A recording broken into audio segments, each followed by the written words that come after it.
Well,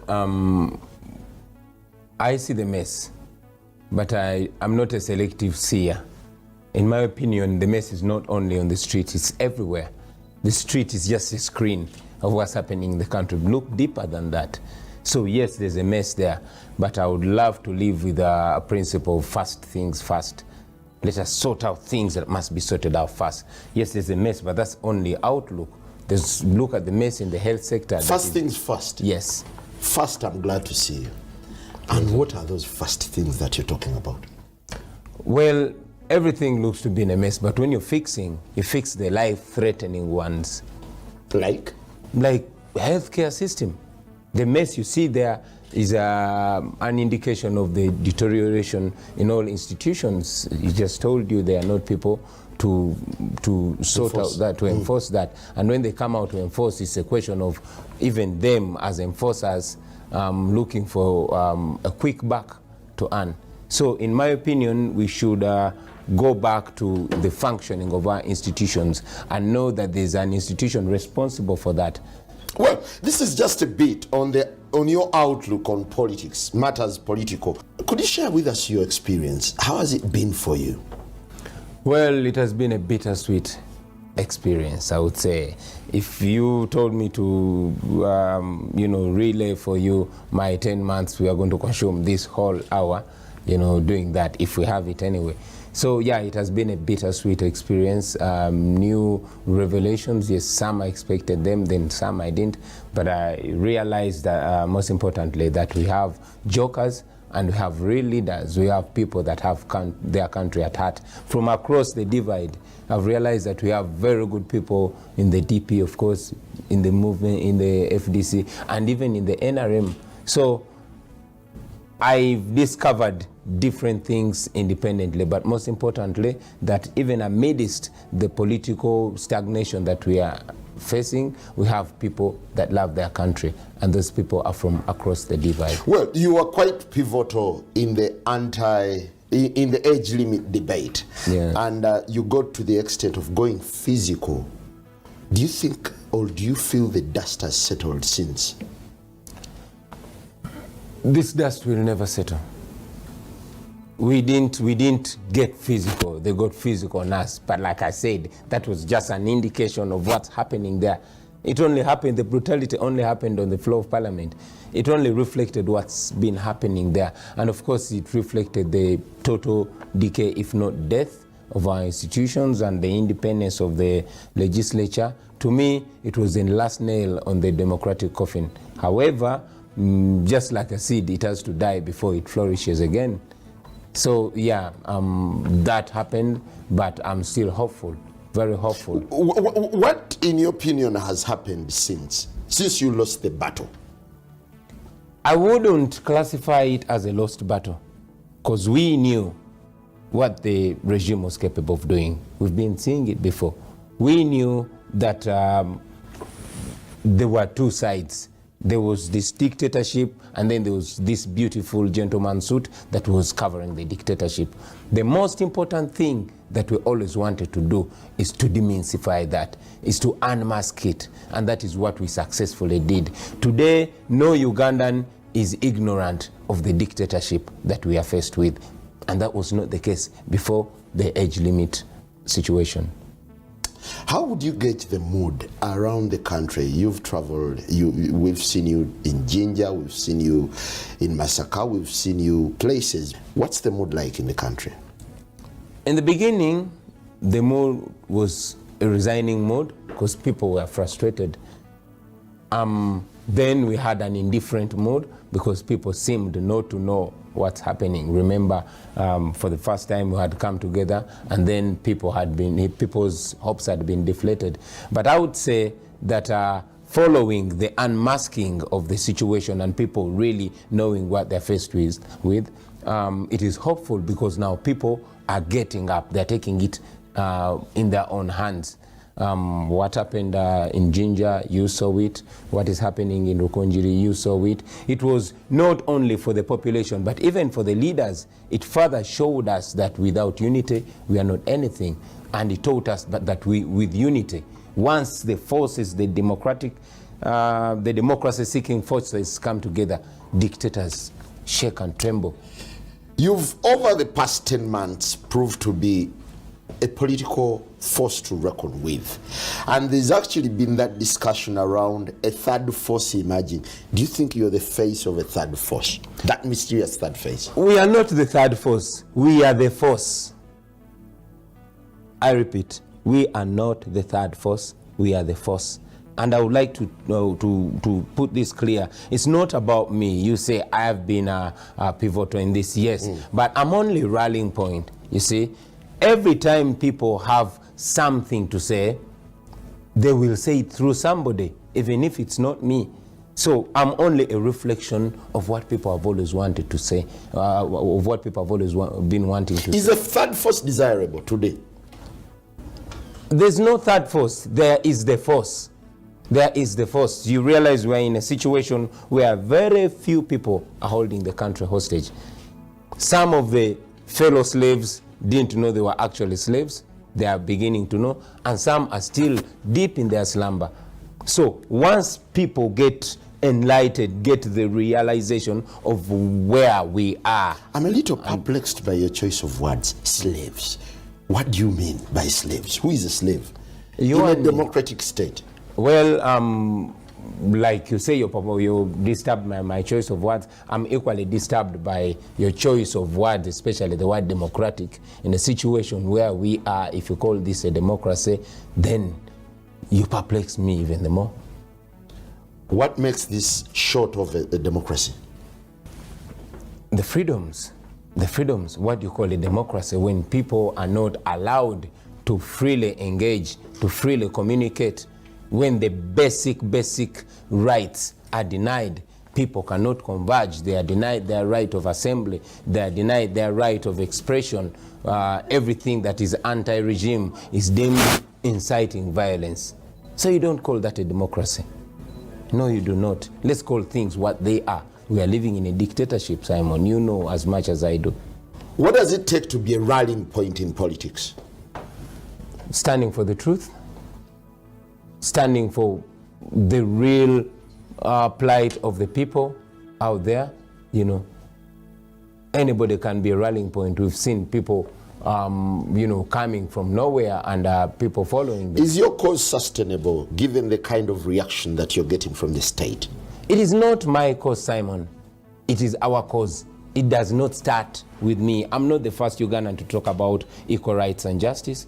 I'm not the first Ugandan to agitate for real democracy, for real freedom. I'm not the first. You've seen all our democratic ancestors, some dead, some living. We take this from the great Paulo Kawanga Semogerere down to people like Kizza Besigye, people like Norbert Mao, people like Museveni, although he changed his position, people like Elia Kategaya. It's not about me. These things I say are the things that our president used to say before he got into office, before he got drunk on power. So it is not my cause. It is a Ugandan cause. And yes, it is sustainable, because for as long as people are oppressed, they will automatically want their freedom. And they will find themselves either cautiously or subconsciously agitating for that freedom. So it's not my cause. It is your cause too. In your analysis, how does the country look like today? What's the Uganda you're seeing now? For lack of better words, I would say Uganda is steadily sinking into status of a failed state. Could you illustrate at least? Yes. A country that cannot feed itself, a country that cannot sustain itself, a country where a leader gets a small misunderstanding with the doctors and says, I'm bringing in Cubans, as if to suggest that if I get a disagreement with the teachers, I'll import Cuban teachers. Ultimately, we shall import Cuban policemen and Cuban soldiers and Cuban, everything. That's hilarious. Yeah, what do you make of such a situation? A situation where you have been training doctors for 32 years, and then you say, these doctors are misbehaving. I am going to import Cuban doctors. In fact, I'll go to the bush. To do what? To shoot them? So it disturbs. I don't know if it's me, but if my head feeds me well, then it's reason to worry, Simon. Is it too late to salvage the situation? No. And what do you make of the stakeholders in what you would call a salvation project for the country? It's not too late. It's not late at all. Uganda is full of very talented people, people that are ready and able to change our plight. They only need to be given opportunity. Every now and then I engage people, intelligent people like yourself, in a conversation, and solutions are everywhere. People just need space to put those solutions in place. You realize that the political space has been closed to one person.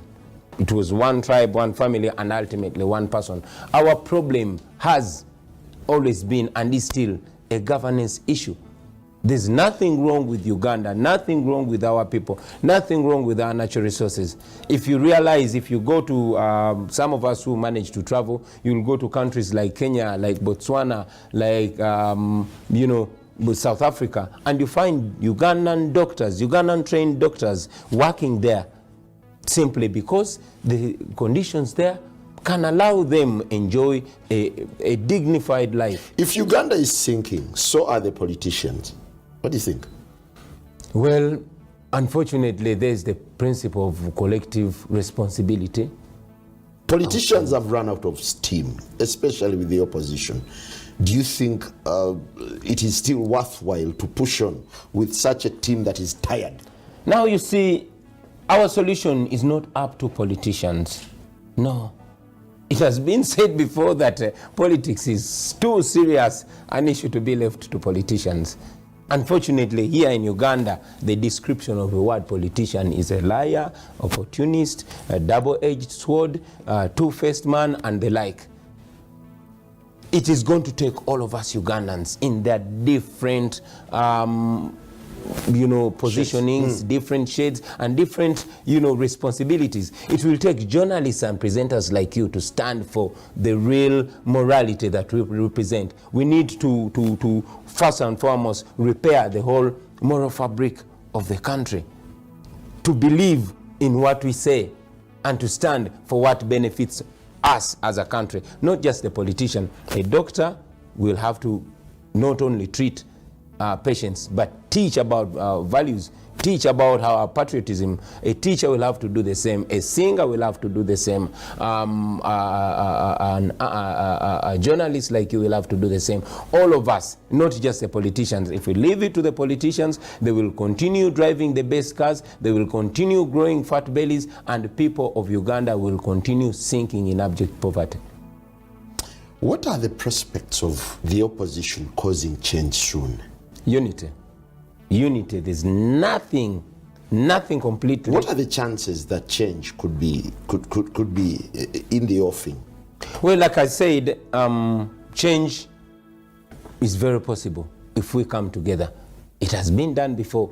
And when you go back to Ugandan history, you realize that it has always been unity that brought into place the change that has always been desired. When we were getting our independence, Ugandans came together. The UNC, was it UPM or some other party, and they formed UPC, and then they got independence. When we were faced with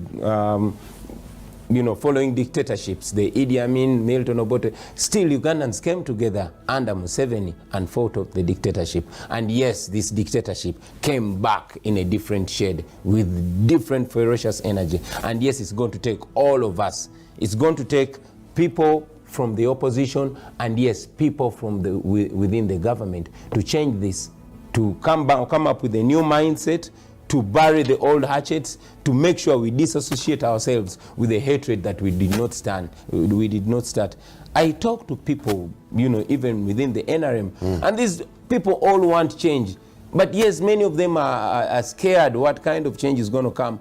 Are they just going to be killed or be dragged into places of revenge, of activities of revenge?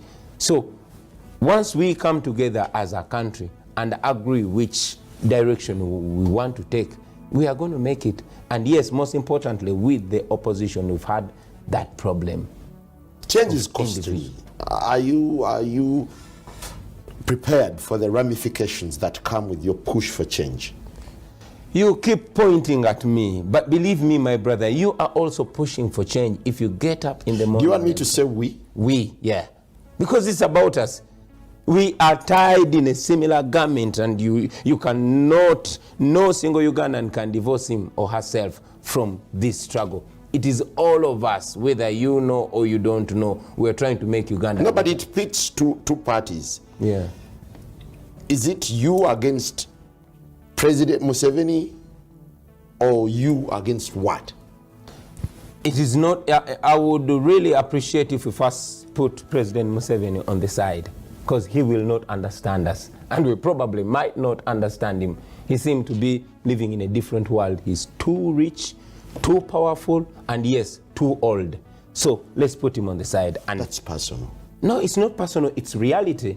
Did I lie in any of those? No, I did not lie. I repeat, he's too powerful, too rich, and too old. And maybe if I forget, he's too insulated from our realities. Let's not blame him. Let's put him on the side and then try to find a solution and say, okay, besides our president, who are we? We are a young nation. We are walking somewhere. We are stuck in this country long after President Museveni is gone. What do we want to do? Supposing if he falls dead tomorrow, you know, are we just going to start stabbing each other? If no. You can hold it there, what could be the game changer for Uganda's politics now that you've brought in crowd politics? The game changer would be unity. Nothing else. Unity. There's ability to change stuff, but the demon of individualism had overshadowed the whole of the opposition.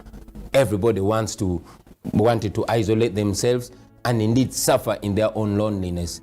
But if we claim we are all for a better Uganda, for a new Uganda, we are for equal rights and justice, we are for democracy, then we should be able to exhibit that. We should be able to practice what we preach. Are you putting your life on the line for politics, for the redemption of this country? And is it necessary? What line? My life and everybody's life is already on the line. Simon, I might be a Bobiwine here that you praise, but if I got an accident or a situation like Moses Radio got, then that's when I'll realize that my life has been on the line all along. Nobody is safe. Everybody's life is on the line. So there's nothing to lose apart from a worthless life, a futureless life. So you envisaged a moment where the country would be without President Museveni. Give us a picture on the chaos or the beauty that would come. It is two situations. For the country to be without President Museveni in a dignified manner, it would be the best occurrence for Uganda. A day when President Museveni honorably steps down from power. A Wenger moment? Yeah, a Wenger moment, you know, when Ugandans come together, because this change is certainly coming. What we don't know is whether it's going to be peaceful or chaotic. President Museveni still has a lot of, he has a big role to play in this. He can decide that Uganda will be peaceful, or he can decide that Uganda will be chaotic. So the two situations are here. If he steps down peacefully, I think it is going to be one of the biggest steps of healing our nation. Ugandans coming together, completely forgetting about violence and coming to the table of reasoning. However, there's also a situation before you get to that other situation. Do you see this likely? It is possible. It is not likely from the look of things. Like I said, our president seems to be disregarding everything else and capitalizing on staying in power, which is absurd. But I refuse to believe that he does not see where we are headed.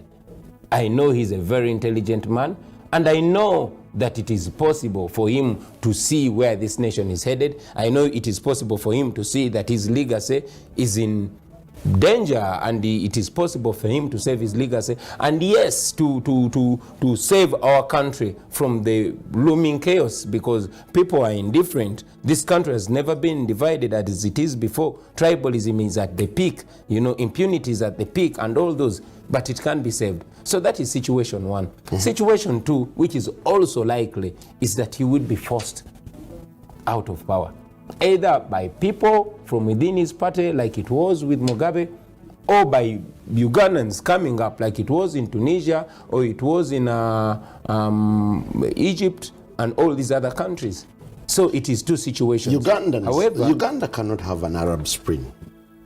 Did you say Uganda cannot have an Arab Spring?